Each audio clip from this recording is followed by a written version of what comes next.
Actually ও premature, 7.5 মাসে ওর জন্ম। তো সেটা একটা মারাত্মক ঘটনা যে নোয়িং ফুললি ওয়েল ডাক্তাররা জানতেন যে প্রিম্যাচিওর, 7.5 মাসে ওর জন্ম হবে। এমন একটা সাউথ ক্যালকাটা নার্সিংহোমে তাকে ভর্তি করা হলো আমার স্ত্রীকে, যেখানে কোনো ইনকিউবেটর নেই। এবং লাকলি আমার একজন চেনাশোনা ডাক্তার বন্ধু ছিল, তো আমি যেখানে ডাক্তাররা চেঞ্জ করেন তার পাশের ঘরটাতে আমি বসেছিলাম।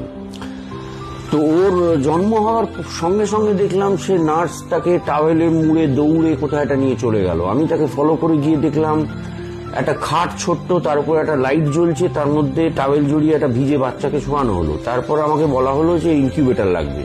আমি বললাম দিন ইনকিউবেটারে, যেটা লাগবে তো জানা কথা। বললো আমাদের এখানে ইনকিউবেটর নেই। আমি খুবই আশ্চর্য হলাম, মানে কতটা মানে ইরেসপন্সিবল হতে পারে। তো এর একটা পরিচয় পেলাম। তা আমি বললাম কোথায় নিয়ে যেতে হবে? বললো সল্ট লেকে বলে একটা নার্সিংহোমের নাম বলা হলো। আমি বললাম হ্যাঁ ঠিক আছে, অ্যাম্বুলেন্স বলুন। আমাদের এখানে অ্যাম্বুলেন্সও নেই এখন। আমরা অসাধারণ। তারপরে কাট্টু আমার শ্বশুরমশাই সামনে তার গাড়ি নিয়ে চলেছেন, আমি পেছনে আমার সদ্য কেনার তখন অল্টোটা, সেটা চালাচ্ছি। গাড়িতে হিটার চলছে, পেছনের সিটে নার্সের কোলে বাচ্চা। এবং কাট্টু আজকে 2 দিন আগে সে তার প্রথম ছবি শুটিং শেষ করলো। মেলাতে পারছি না, জাস্ট এটা মেলানো খুব মুশকিল লাগছে আমার। কিন্তু মাঝখানে কতগুলো বছর কেটে গেল, মানে সেটা আবার প্রমাণ করে যে সময় বহিয়া যায় নদীর স্রোতের প্রায়।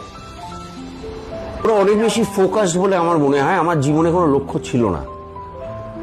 কলেজ যেতে হতো তাই যেতাম, রাজা বসন্তরার থাকতাম, পাড়ার রকে আড্ডা হতো, রাস্তায় ক্রিকেট ফুটবল খেলা, কখনো ময়দানে ওই লেকের মাঠে গিয়ে ক্রিকেট ফুটবল খেলেছি।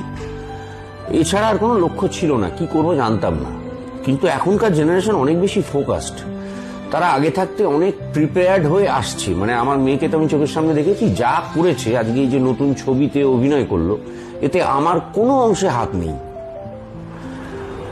পোর্টফোলিও থেকে শুরু করে নাচ শেখা থেকে অ্যাক্টিং এর ওয়ার্কশপ করা থেকে সব নিজে করেছে। এবং যদি কোনো কন্ট্রিবিউশন থেকে থাকে আমার স্ত্রী এর আছে। এবং এখান থেকে ওর যে কেরিয়ারটা যদি তৈরি হয়, তাহলে সম্পূর্ণ ক্রেডিটটা ওদের দুজনের থাকবে, স্পেশালি আমার মেয়ের, যে এই বয়সে এতটা ফোকাসড আমি তো ছিলাম না।